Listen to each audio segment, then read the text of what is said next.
Well, thank you everybody for joining us for our monthly builders call. Super excited. A lot of people believe that maybe the best time to have joined EXP may have been a few years ago.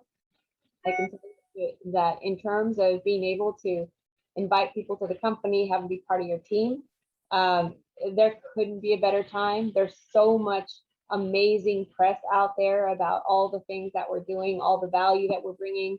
You know, we launched the whole Success magazine. You know, Glenn was you know, again looking at the future, and now we have the new president of Success magazine being Tony Robbins' son. So how about that? You know, for crazy news. We also have Success Spaces, and they've launched kind of like a WeWork model across the country to help broker owners who do own their buildings create a different revenue stream. I don't think it's in California yet, but it's in a couple of different states. So I mean, that's exciting. We've got you know, Success Lending. That's something else that they launched. I mean, we're in the metaverse before the metaverse was a thing. So it's such an exciting time to be part of EXP. And I'm so glad that you guys are here. You just be very intentional about the people that are in your circle. Be very intentional about, you know, staying in relationship with everyone, and make sure that you're that choice when they decide, you know, because you're the one who has the relationship. They know, like, and trust you. If they have a question about it, you know, hey, why not call Mike? Or why not call Bruce? Or why not call Priscilla? Or Mr. Brent Conley, right? Who's always bringing value. So anyhow, that's my little inspirational talk for the morning. I'm going to hand it over to Miss Casey, Council Jihad. All right, thanks, Rosie, for welcoming everyone. Great to see your faces. And as more and more of you jump on, looking forward to seeing your faces on video. We don't care what you're wearing. If you brushed your teeth, not brushed your teeth, it's all good. It's way more fun to engage with faces than little black boxes with your name on them. And regardless, we're happy to have you on today. So this call is a call that's done the first Tuesday of every month. And the purpose of this call is to support you who are out in the field that have a vision and a commitment to build something. And as I like to say, the value that gets created in the next 45 minutes or so will be up to you based on how you participate here. What do I mean by that? What I mean is there's that saying that as you seek, so you shall find. And if you're seeking nothing, you're not going to really find anything. And so if we're going to spend the next 45 minutes to an hour together, my invitation to you would get really clear on what you're seeking during this hour so that you can walk away with it and that it can support you in moving forward in what you want to create. Every single person that's on this call is at a different place in their journey. And so there's no wrong questions. There's no irrelevant questions. There's no questions that need not be asked. Like, this is a forum to have a conversation where everything is okay to discuss. That being said, because everyone's at different stages of your journey, you're going to have different obstacles. And the obstacles that you are coming across will be relative to the vision that you have always. So if you have small goals, you're going to have small obstacles. If you have big goals, you're going to have big obstacles. And as you work through them, you're going to, we just always say that the purpose of a goal is really to drive you forward and keep your vision clear so that you become the person that you're meant to be in the process of what it takes to achieve and create that. I'm on that EXP thing. For people that have large goals and large obstacles, that is what I call the refiner's fire, ultimately to make you the best version of you possible. So what I'd like each of you to do, we're going to start off with 30 seconds. And I want to take the next 30 seconds to help you get present. You've been maybe running around in appointments already this morning, dropping kids off at school, doing whatever you've got to do. I want you to put pen to paper. So grab something to write on, something to write with. And over the next 30, 45 seconds, what I'd like you to write is what's currently working really well right now for you as it relates to this context of growing and building an organization. And then based on where you're at in your personal journey, what are the gaps? What are the things that's not working? Where are the places that you might be stuck? And go ahead and put pen to paper. We're going to have about a minute or so to go ahead and do that.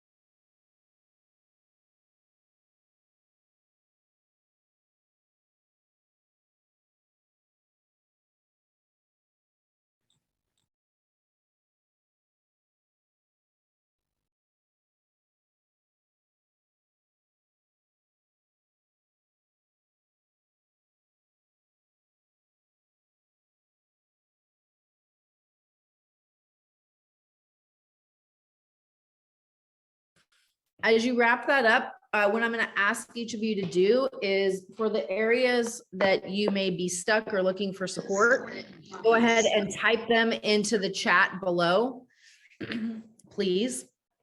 And as you type those things into the chat below, I'm going to share my screen and we're going to start off today's discussion with a quote to get some feedback on your perspective of what it means to you. So I'm going to go ahead and share my screen. Many of you may have seen this quote before. It's William Hutchinson Murray, and the quote says, "Until one is committed, there is hesitancy, the chance to draw back, always ineffectiveness. Concerning all acts of initiative and creation, there is one elementary truth, the ignorance of which kills countless ideas and splendid plans, that the moment one definitely commits oneself, the providence moves to a whole stream of events issues from the decision, raising in one's favor all manner of unforeseen incidents, meetings, and material assistance, which no man could have dreamt would have come his way or her way." What is that? What do you hear in that quote?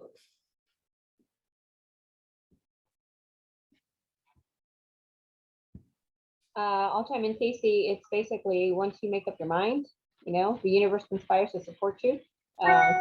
First step is just really, making that decision and committing. A lot of the times, we're just kind of putting our toe in, just kind of like, checking the temperature. However, very few people are willing to jump in that cold all in. So that's what I take from that. Cool. Who else?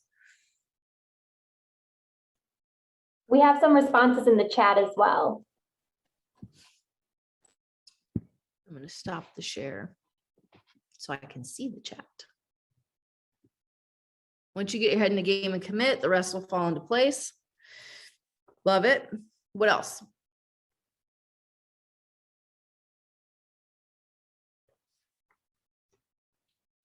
Well, I think it's really taking action and really going after it. Like everybody talks about, they have these big dreams, big goals to accomplish, and they just get stuck in the minutia of life, and they're not really focused on pursuing what they really, really, truly want.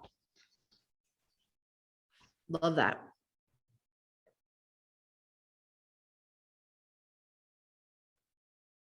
So in the context of these three things, belief, actions, and results, which one do you think is the most important?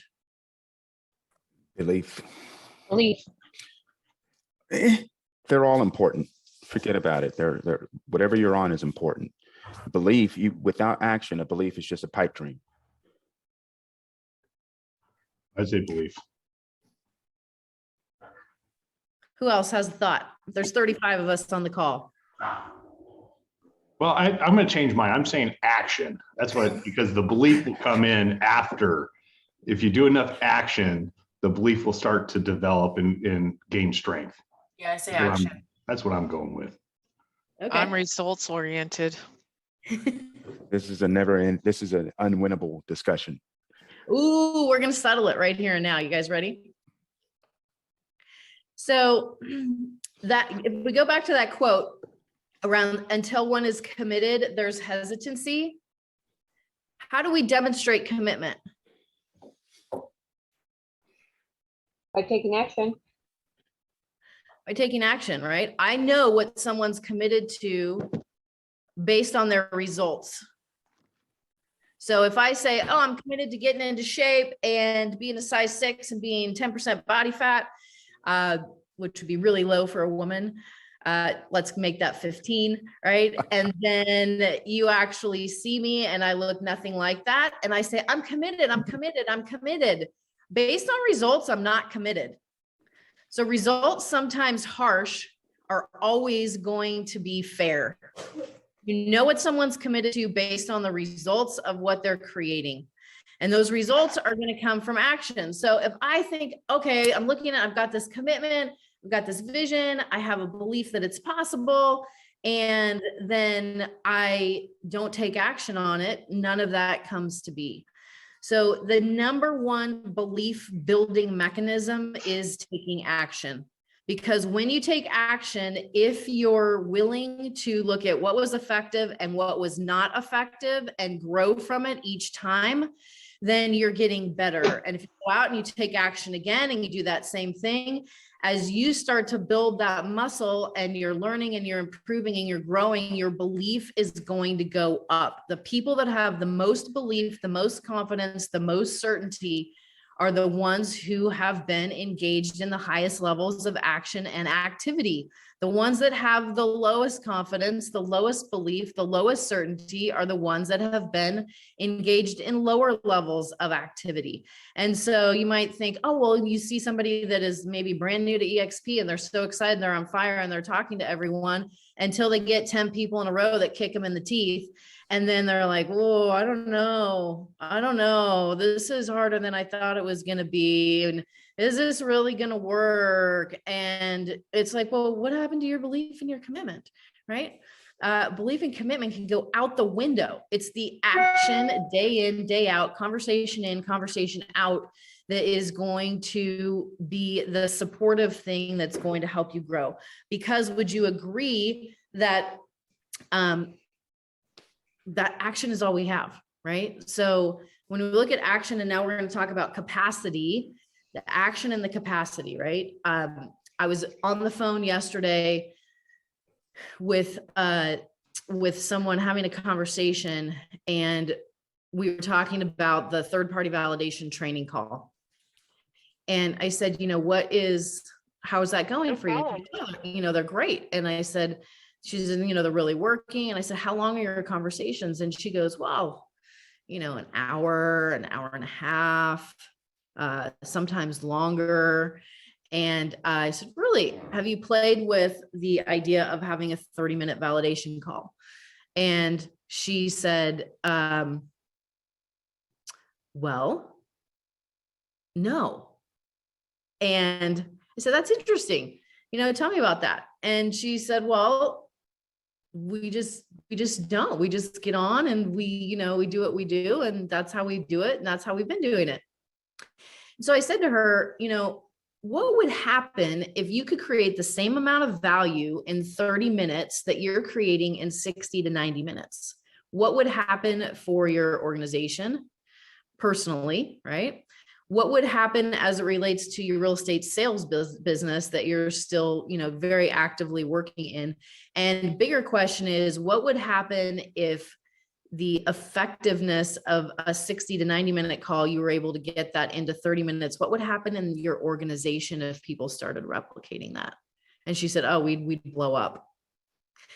And so there's always, why am I telling you that story? There's always things to tweak. So as you look at your list of things that are working right now for you, and they're working well, the question then becomes, how do we take what's working well and take that to the next level? And where there's areas that there's breakdown or places that are stuck, then looking at those things and going, okay, what is there to adjust and to tweak? All right, so we've got a shy group today. As I'm looking at the comments, there's no agenda items of places where people are stuck or things aren't working. So until I see something in there or someone wants to come off mute, then I'm going to keep going and jumping into the next thing that I was prepared to talk about today. I'll give you a chance. Come on. Well, I'll share a couple lessons I had over the last 6 weeks, I'd say.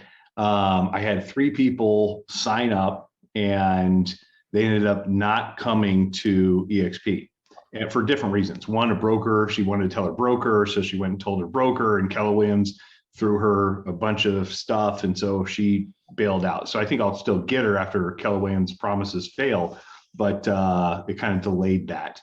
And so the second one, I had a team, and they're going to move to Arizona, and they're going to work with me over there. And then they're not moving there anymore, so they're going to stay independent. So that's going to take a little bit longer. He's still committed to coming eventually, but that was the second one. And then I had another one that just totally bailed off of it after having a great conversation. I don't have a reason for that. And then, I'll tell you about 2, talking to a brokerage, 135 agents or whatever, can't get out of this franchise agreement, but he wants to. So he's going to sell. And then I think I'll get him within the year after he sells it. And I just want the leader. I don't care. Like, okay, 130 agents, that would have been fantastic. Well, I'll take the leader. We'll rebuild it. So I had some huge failures, if you look at it that way. But I was like, wait a minute here. I'm in the batter's box. I'm hitting. I'm hitting this. I'm getting the triples, and I didn't get the home run because they haven't come over. But I'm lucky enough to be continuously prospecting and working this. And even though there's some failures, there's some frustration there of like, man, how come I'm not totally closing these people? They were closed. There was outside obstacles that got in the way. That interfered. So I'm still pushing forward. And then some of my team under, not my real estate team, but my organization, they're talking to big brokerages, like 300-400 agents. And there's 2 of them. They can't get out of franchise agreements, and one's an independent. But we're having some really good conversations that people are talking about EXP. They're wanting to come to EXP, and the time delays just are there. They just don't match up on my schedule. And so I'm doing all the right things, and I'm sharing this to encourage everybody out there, like, start swinging the bat. So there you go, Casey. I love that. And there's something that you brought up that I want to talk about, which is the 3 phases of someone coming over and the importance of having a plan and a strategy in each phase. So this topic is related to every single example that you just gave. And Brent, thank you for sharing, because a lot of times people will look at you and they'll look at your organization and what you built and who you are and think like, oh, well, that guy doesn't get discouraged. Everyone says yes to him. Look at what he's built and created. Look at who he is.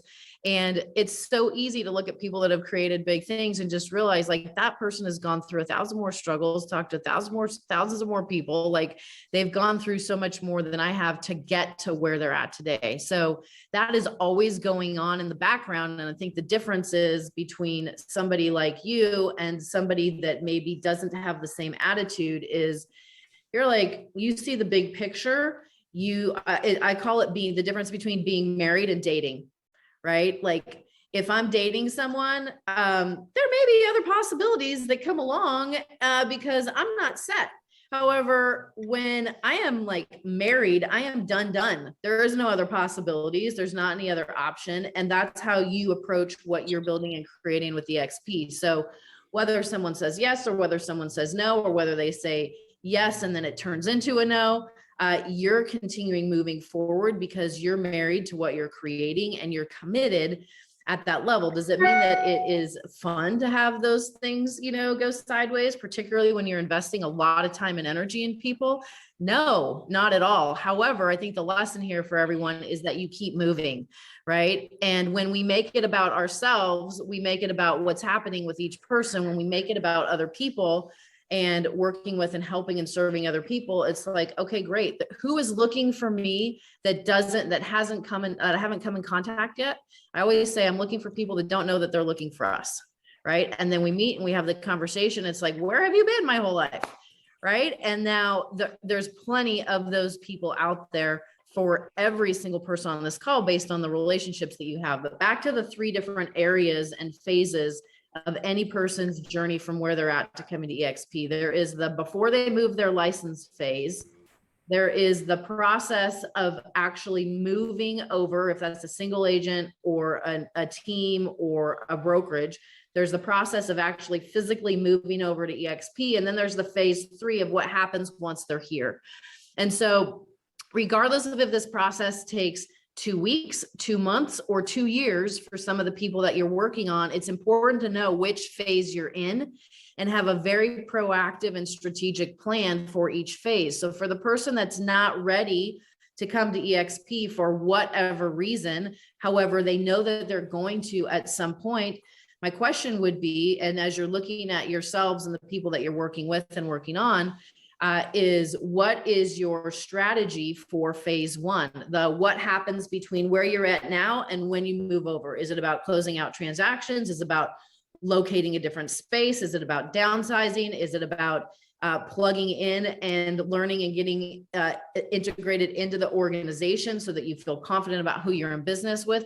What's happening in that phase 1 for the person that has not yet pulled the trigger to come to EXP? And that's going to be different person to person. How do you know what that is? Well, you ask them, right? So Casey, I also want to say on that is the 3-way call.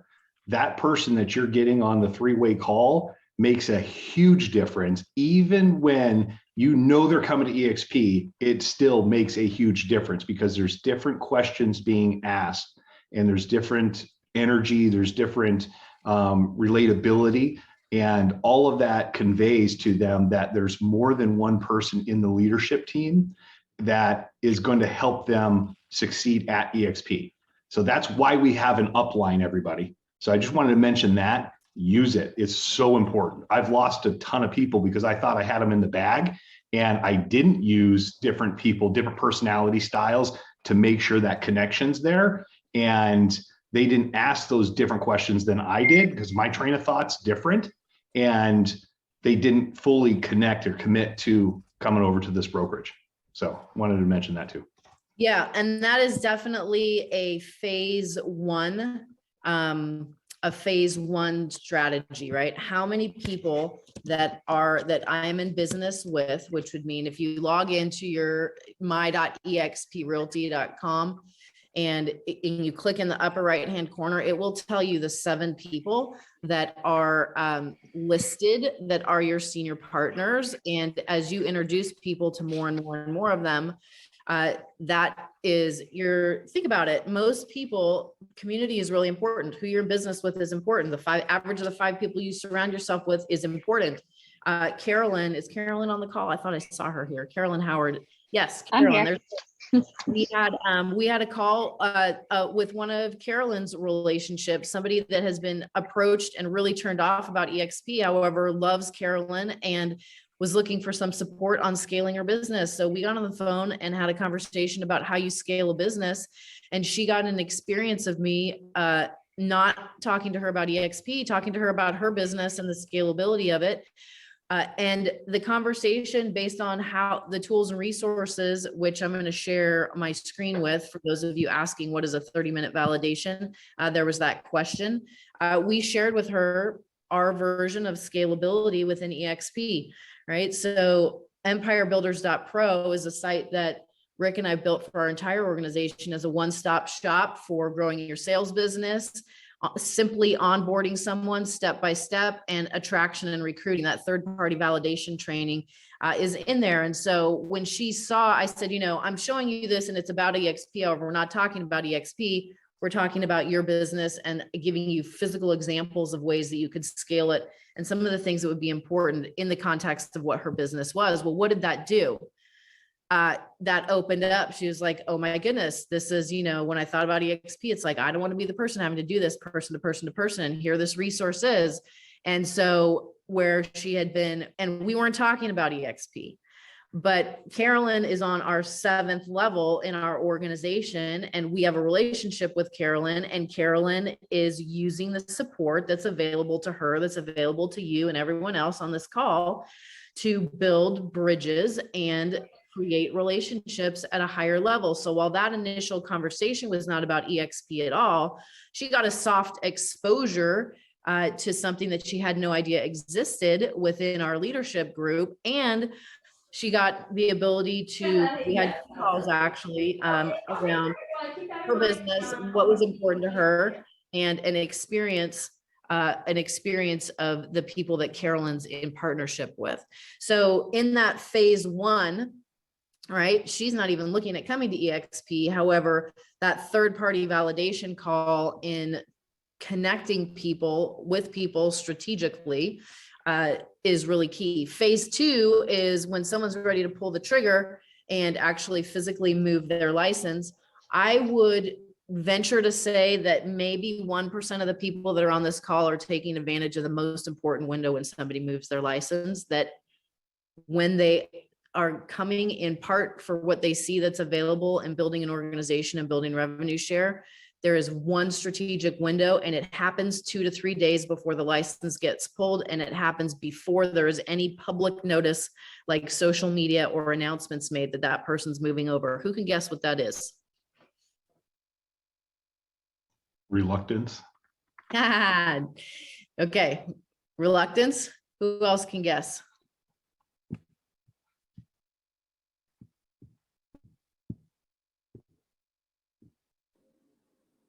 Just the fear of change. Fear of change. Okay. Maybe the broker giving them a better deal. They pull back. Okay. Great. What else?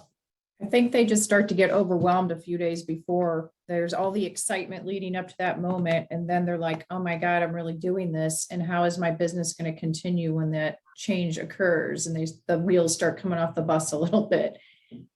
Where's the support? So they will look to you as a sponsor to make sure that you're going to be there at that moment to help them through that, or have people in place to help them through that. Yeah. And These they are start all- talking to people possibly too. You know, they start talking and getting a feel like if they want to build it or get other opinions. Obviously, they're not in it. They don't know how to do these third-party validations, and so they start to get negative feedback. Because Casey, I'm gonna say it's requesting their existing broker signature on the transfer form. Okay. I think I would look at it as a positive, because I look at like everything that everyone's saying is all based on negative stuff. And I think I've done a lot of recruiting for Keller Williams, and was a team leader for a long time. And so I think there's that window right there where actually most people are fairly excited. Yeah, there's a little bit of fear and there's a little bit of hesitancy, but there's such a huge opportunity right there, because they are telling their closest friends and the people that trust them that they're making the move before they're telling their brokers. And yes, there could be some doubt and whatnot. So you're coaching them through that, and you're coaching them through what to say. You know, I mean, I would always say, when you go to talk to your broker, I'm going to tell you, they're going to try to get you back. Is there anything that would cause you to want to stay where you're at? Here's some of the things they're probably going to tell you.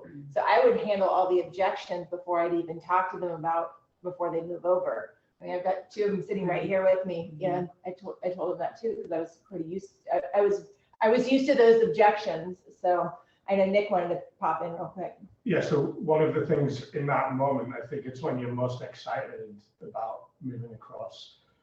And also, nobody likes to do things necessarily alone. So telling their friends and you want to validate your own decision to move across. And I think you're pretty strong on recruitment at that point. Like right after coming across, after speaking to Erica, I was more than happy to tell other people who I knew what I found out from Erica, and that resulted in 2 other agents following me across pretty shortly afterwards. I love that.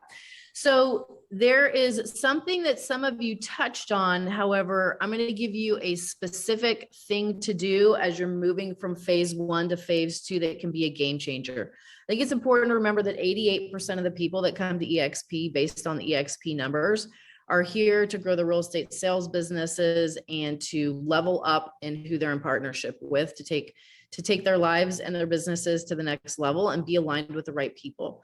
There is that 12% that are going to want to build and grow an organization. And so it's important first off to know why someone's coming over and to have a strategy in place 2 to 3 days before someone pulls the trigger and moves their license. I'm going to go and share my screen. This might be review for some of you. However, life is about mastering the basics.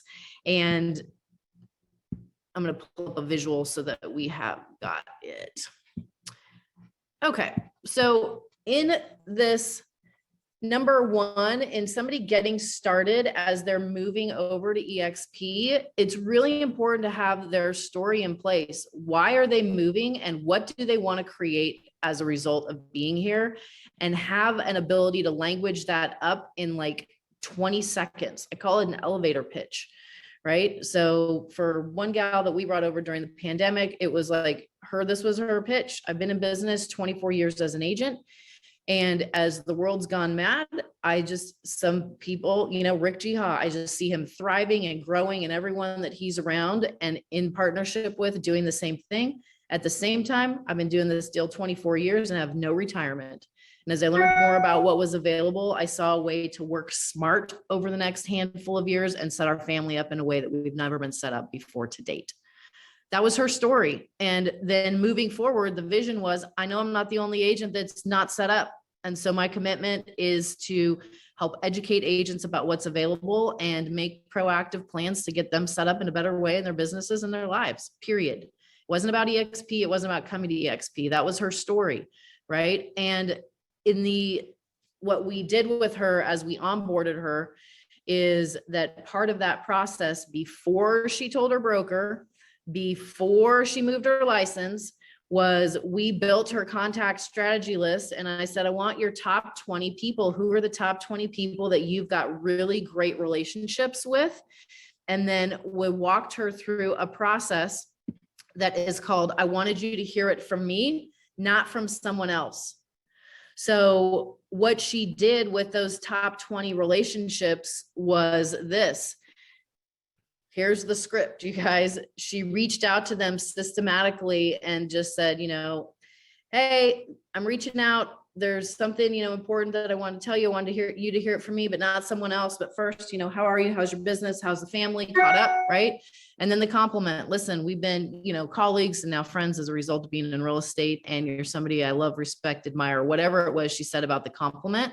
And then she said, you're probably going to hear some buzz because I'm making a significant career move.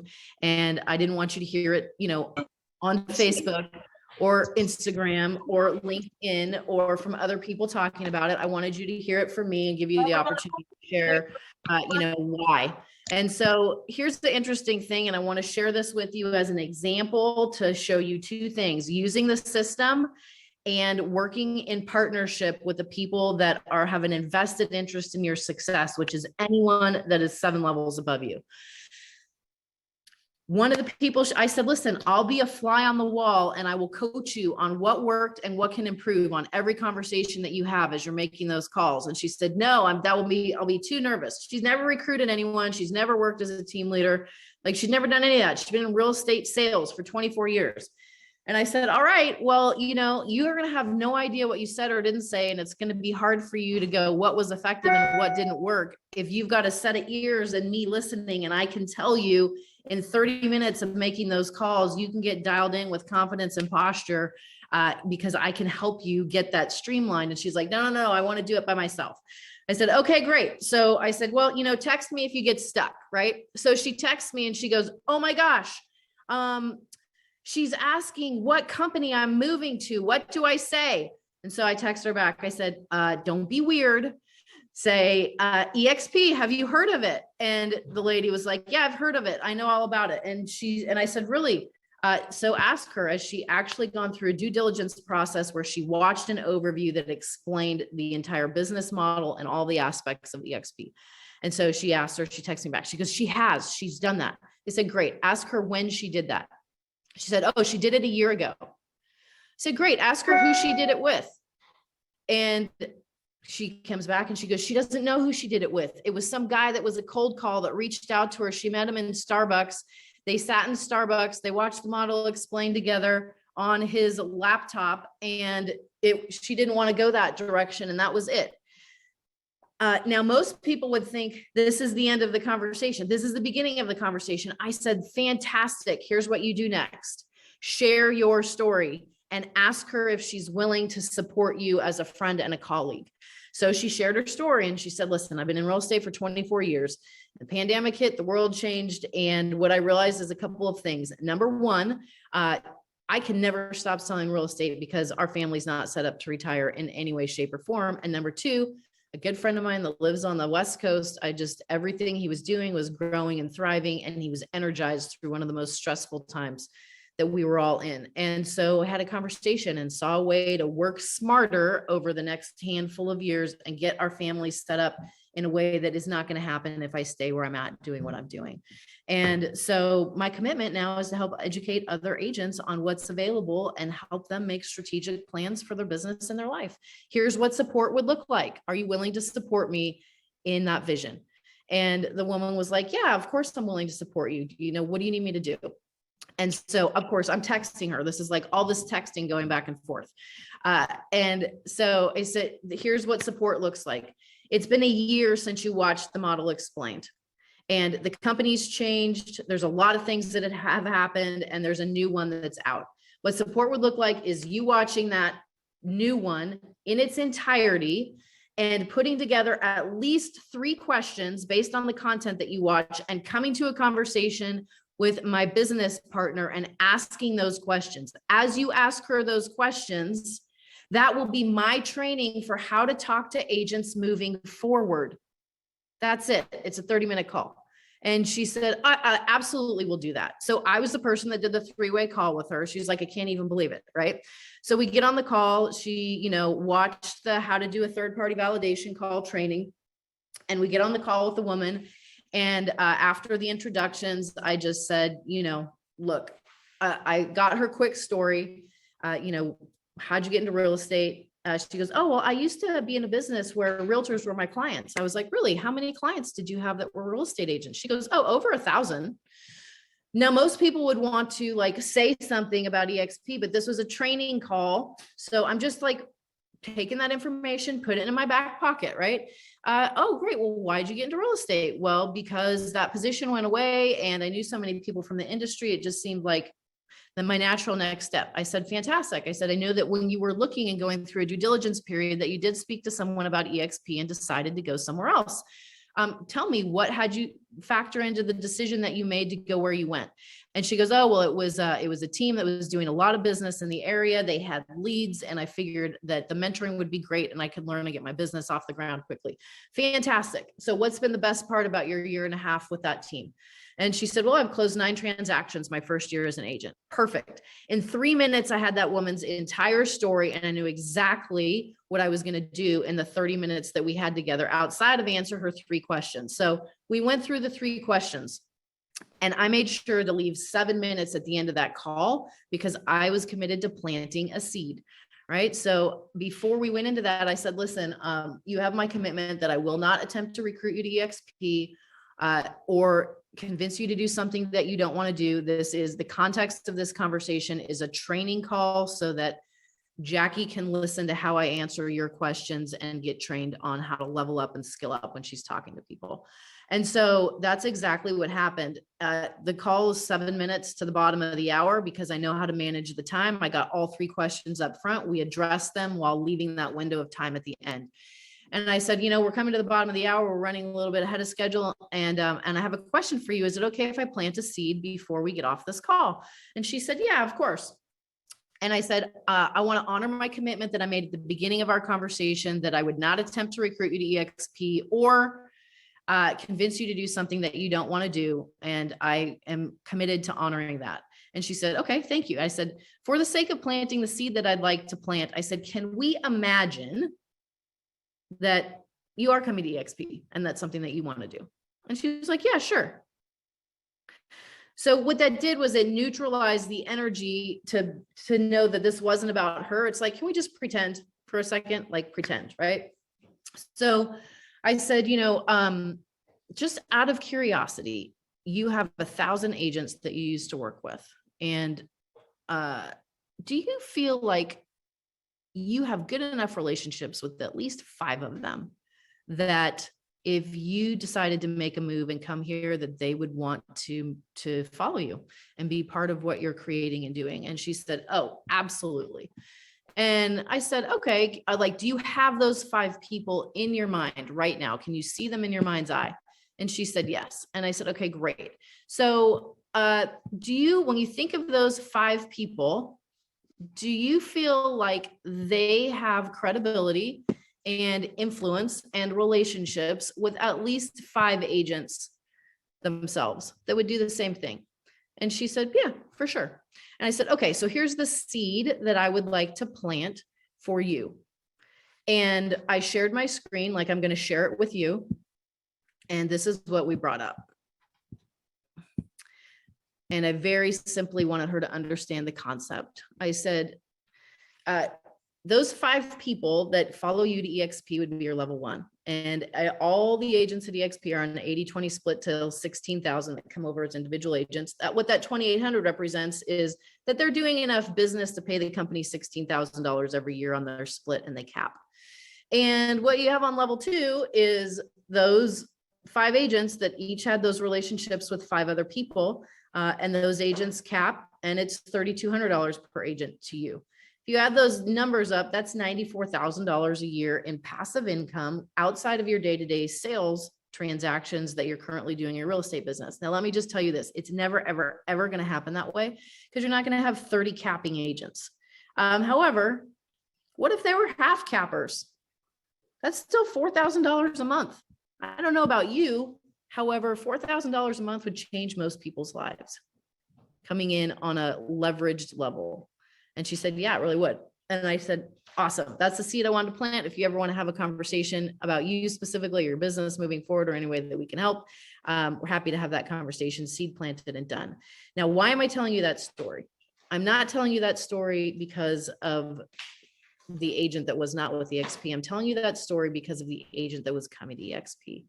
Her confidence went through the roof because we went from her reaching out to her top 20 and saying, I want you to hear it from me, not someone else, sharing her story of why she was doing what she was doing and where she was going. Listen, how many of you are bringing agents over that want to build organizations that are reaching out to their top 20 in person 2 to 3 days before there is any public announcement that's being made or happening? Imagine what happens for those agents now as they have maybe 1 or 2 of their friends and colleagues that are going to move with them.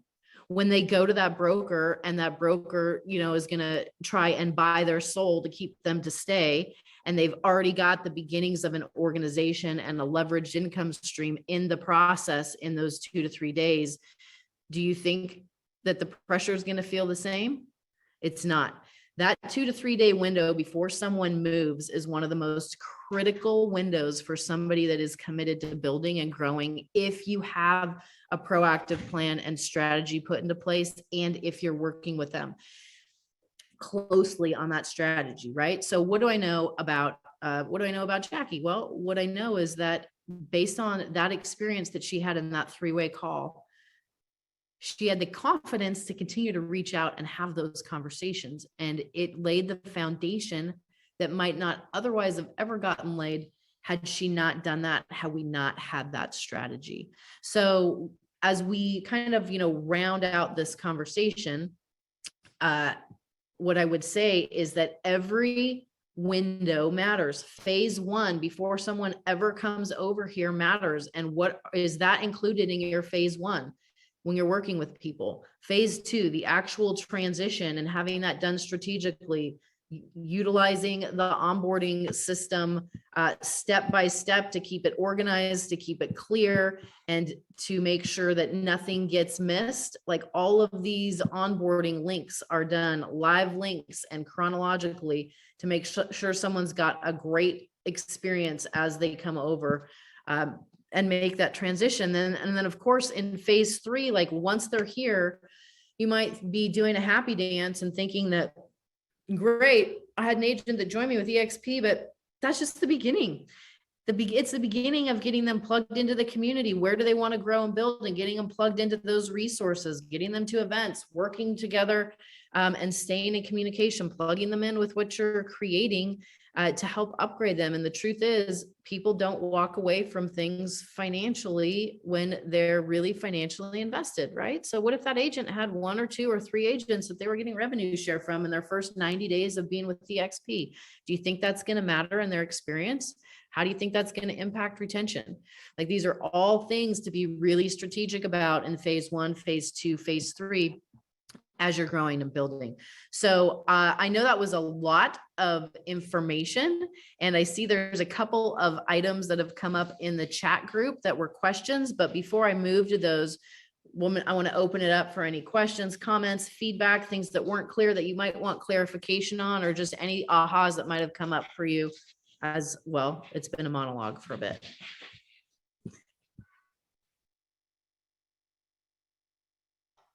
I think going right into action and getting their top 20 list is big. I haven't been doing that lately. I think I did it a couple years ago, but I haven't been doing that lately. I love that. And that top 20 list, Brent, if there's people that we know together on that list. So let's say I'm recruiting you, Brent, and you make your top 20 list, and a couple of the people that are on your top 20 list are people that I know. Let's say Tina is one of those people. Like, right then and there, as we're having that conversation together, I'm like, oh my gosh, Tina White. She's like, I know her too. I'm picking up the phone. I'm calling Tina. Tina, it's Casey, Council Jiha. I can't believe you answered the phone. However, I'm so glad that you did. How the heck are you? And Tina's like, oh, I'm fine. I'm like, I only have a second because I'm about to run into a meeting. Do you have a quick second? And Tina's like, yeah, I got a quick second.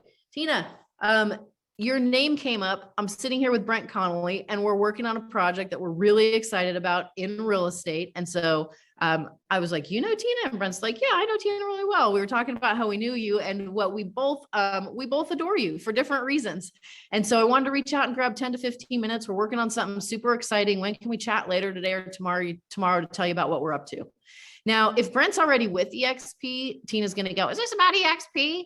But if Tina goes on Facebook or anywhere else and it's like, Brent's with Keller Williams. No, Brent's not with the XP. What's that conversation, right? So immediately, for the brand new person that I'm working with Brent, as we look at those top 20, and if there's any crossover in those relationships, like, I immediately want to set Brent up for success while he may be calling his top 20 and maybe he's hesitant or not committed like he thinks he is. I'm committed, and we have that relationship in common. And now I have leverage when I pick up the phone and call Tina on behalf of Brent, and am demonstrating teamwork.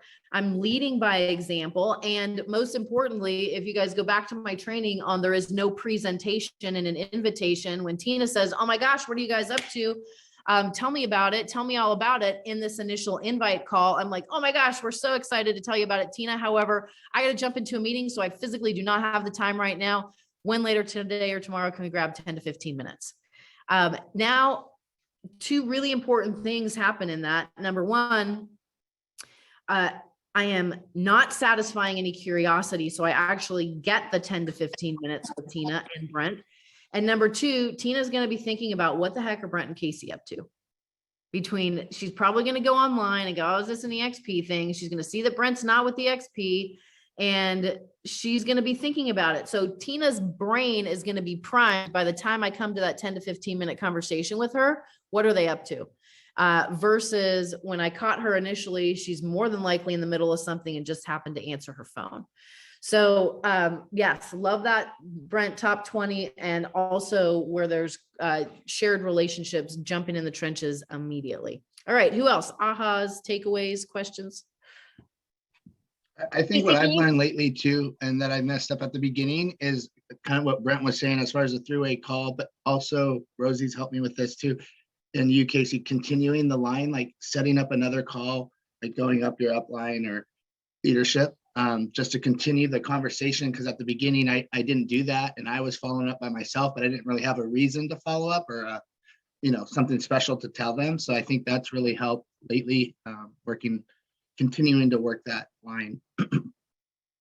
Yeah, absolutely. If they're at a place where they see it, they like it, and it's just not yet, and you don't feel like you have a next step with them, that is 6 calls of next steps. Right? Oh my gosh, you've got to meet so-and-so. Oh my gosh, you've got to meet so-and-so. Oh my gosh, you've got to meet so-and-so. And what that's going to do is that's going to help upgrade their belief and expand their vision with every conversation they have, every story they hear, and every person that they meet that now is going to be a part of their tribe and a part of their future success. Love that, Jeff. Who else? Yeah. Can you just reiterate quickly your 3 questions in your discovery that you do? For that just meeting an agent for the first time? Yeah, you had mentioned like within those first few minutes, within those 3 questions, you know how you're going to drive the.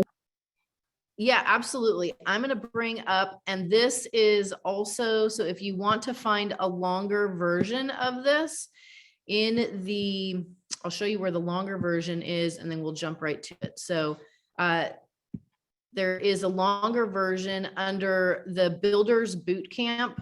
When you go to Builders Boot Camp, under this anatomy of your story and how to create it, which is 32 minutes, you're going to find that. And then here's the actual conversation piece.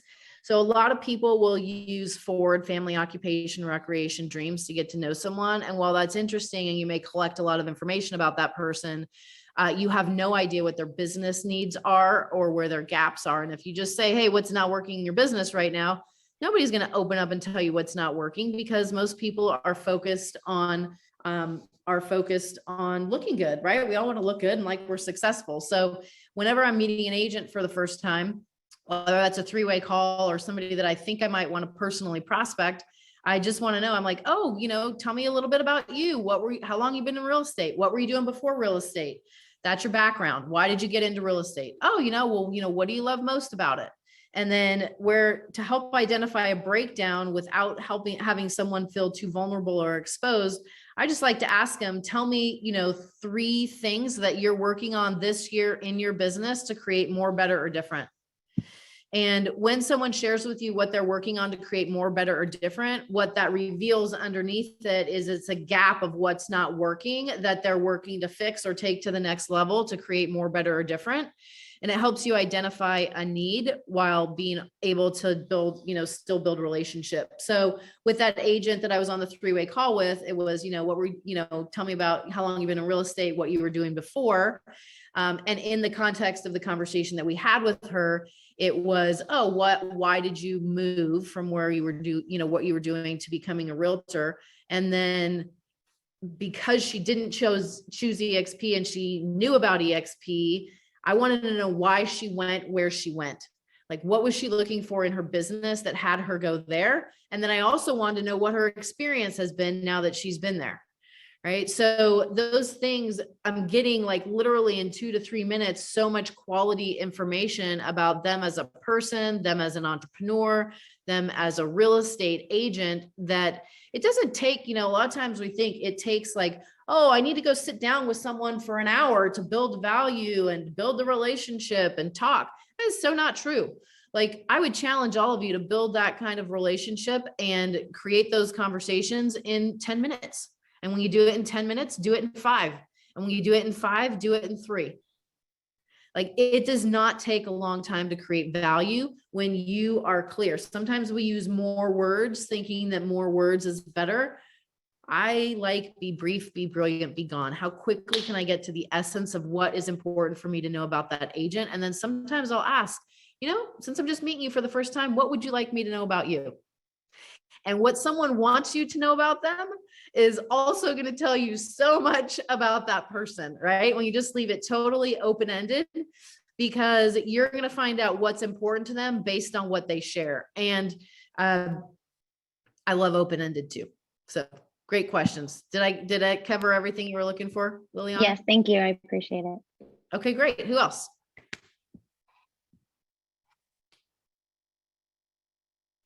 Can I say something? You do not need my permission. Jump right in there, Christian. Okay, wonderful. Let me get on video. I'm kind of relaxing at the house. Oh my goodness, kinda. I would definitely call that relaxing at the house. You're floating, and it's not in a flood. You're in a pool. Thank you for coming off video. It's actually my spa. It's a pretty big spa, but I think that I just recently joined last month, and I've kind of been on a rampage of constant learning with a lot of interviews with Rosie. She's been great so far. We've had multiple interviews with really good agents that are seasoned, that have been in the business for 25 years, 25 years. And I realized that what you made a great point earlier about, I mean, there's only so much follow-up we can do with these people, but the most important key thing I think would be to mention to them, hey, let's strategically put a plan together. Let's see how we can start building your team, start building your base shop, start building your business, so that you can create more traction. And as long, because I don't know if a broker or anybody else would actually do that with them. I highly doubt it, because if they're seasoned agents, that means that they're getting paid top commission, and brokers, they really don't have time to babysit. So I thought that would be a very good way to kind of really make these guys do the rite of passage, as far as let's get our license transferred. It'll help create more of that transition, or even make their decision a lot easier, to feel a lot more comfortable, because they're working with somebody that can probably have this, or can probably have freedom in their life and success and all that stuff that comes with it. So I thought that was a great point. Thank you. I want you all to write these words down. Here's what there is to do next. Here's what there is to do next. Not here's what you need to do. Here's what there is to do next. I don't know about you. Obviously, for those of you that know behavioral styles, I have a lot of D. And when someone else is running the show and things are taken care of, I have a lot of I that comes out, right? However, when I know if it's to be, it's up to me, right? So I know if I am going to bring Rob on board, that I'm not leaving it up to Rob to be self-motivated or figure it out. I'm going to say, Rob, here's what there is to do, right? Based on what you want to create, Rob, here's what there is to do. You want to build an organization with EXP? Great. That's exciting. That's one of the reasons that you're coming over. Here's what there is to do. Let's talk later today about who the most strategic relationships are, the people that you would want to hear from you, not someone else that you are making a change. And let's revisit that at the end of the day. And I'm going to share with you what there is to do next. Yeah, but I haven't even moved my license over. Exactly. I'm showing you here's what there is to do. So when you are like, I'm always looking for leadership. Always. I'm looking for who can I follow, who has something figured out that I don't have figured out at that level, that when they have got it figured out and they tell me, Casey, here's what there is to do, I'm going to freaking go do it, because they've got the results and they know what to do. Right. So when you it's important to have the mindset when you are going to be bringing people from where they're at to here, where you are at, that you are that person for them. You are their leader, not the person, not your upline that's doing the three-way call. It's nobody's that is in those 7 levels above you. It's not their job to bring that person over. It's your job to do that. You are the person that is the leader. You are the person that's influencing that relationship. And it's up to you to have a plan and know hey, here's what there is to do. You don't know what that plan is. Great. Keep jumping on these calls and asking questions. Well, what do we do here? And what do we do there? Right. So when you have the here's what there is to do, and there's a constant here's what there is to do next, here's what there is to do next, here's what there is to do next, and they're walking through it in bite-sized pieces, all of a sudden the overwhelm about a big change is not so overwhelming. And when they come up against resistance, not if, when they come up against resistance, whether that's from colleagues or their broker or someone else that talks to them, when they come up in resistance, you have them in motion going steadily through here's what there is to do next, that has them engaged, and that engagement is the action, and the action is what's building that belief. To bring it back to the beginning of the call, if you do not have somebody walking through a here's what there is to do next constantly, there is no action, there is no belief, and that person's moving further away from you rather than closer to you. So in that whole concept is around keeping the line tight in those relationships, regardless of where that agent is in their timeline of coming to EXP, not coming to EXP. We are the ones as leaders with influencing that person and building that confidence, building that connection, and building that trust by giving them an experience of a high level of competence and a high level of care at the same time. Different things are important to different people, right? Like care is nice for me. However, I'm super competence based. A lot of people are like, oh, you're giving me things next to do. You're staying in communication with me. You care, right? It's not just about getting me over to EXP. Yes. So when you have a, here's what there is to do next, and you are the leader, the consultant, the partner that's doing that with them, you are building bridges that is probably will ultimately become a lot stronger and have that influence in the long run. Okay, we're at the top of the hour. Can I comment on that, Casey? Real quick. Can, however, my 10 o'clock is calling in, Oh, and so I've got to jump. Rosie can hear it and take it and close it out. Thank you all for being here. The recording will be posted. See those of you that'll be in Cabo, and outside of that, next month's call and all the other resources that there are between now and then. I'm taking off. Awesome. Rosie, pass it back to you. Thank you, Casey. So whoever wants to stay on just real quick is make sure that you're taking responsibility for the relationship. That is something that I've learned over the years recruiting. It's really, really important. You're responsible for the relationship. They're not calling you, you have to call them. Okay. They're not putting the event together. You have to put the event together.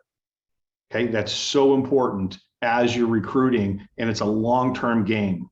It's long-term.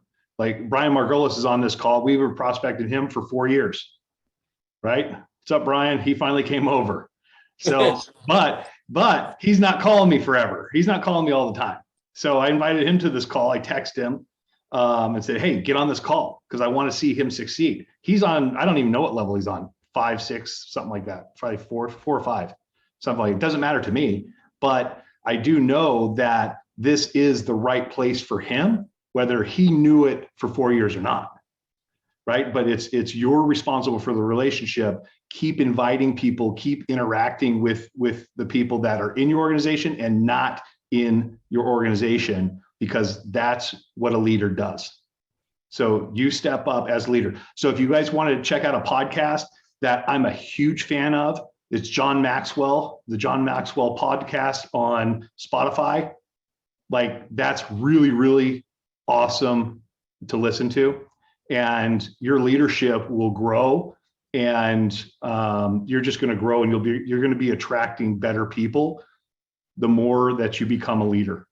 So think about that. That's all I wanted to say, everybody. Thank you so much, Brent. Thank you for your contribution today. Really appreciate it. Thank you, everybody, for coming. I think that key takeaway here is like, this is what there is to do. That's one thing I picked up. There being because this is us. You know, it's a partnership. You know, when somebody comes on board, you are that connection, you are that relationship. And so, you know, it's not, you know, we're not selling shakes here, you know, or vitamins. We're really coming into business and into relationship with people. And that's really super important. So like Brent says, you are building that relationship, you are developing that relationship, and, you know, continue. You're also responsible for how that development grows. You ever talk about or think about like how you get courted? You know, if you're like, you know, you're dating someone, or you're not dating someone, but somebody wants to date you. You know, if there's somebody who's really persistent, and some of you guys have that story where like you've been chasing this girl for a long time, or you've been kind of like, you know, like watching that guy and bring them a little coffee, or, you know, whatever it is, you are clear on the fact that you want to develop a relationship with that guy or that girl. Well, think about that in this space where Brent is sharing. You know, when you want to be in a relationship, in a professional relationship with someone, you are responsible for, you know, how that relationship goes and grows, right? It's not a two-way street. It's a one-way street. You only need one person who's clear, and that is you, right? And so anyways, we do this once a month, guys. It's the Builders Boot Camp. You can go to the empirebuilders.pro. There's recordings from, you know, different sessions. And, you know, just thank you guys for being here. See you guys soon. Bye-bye. Thank you.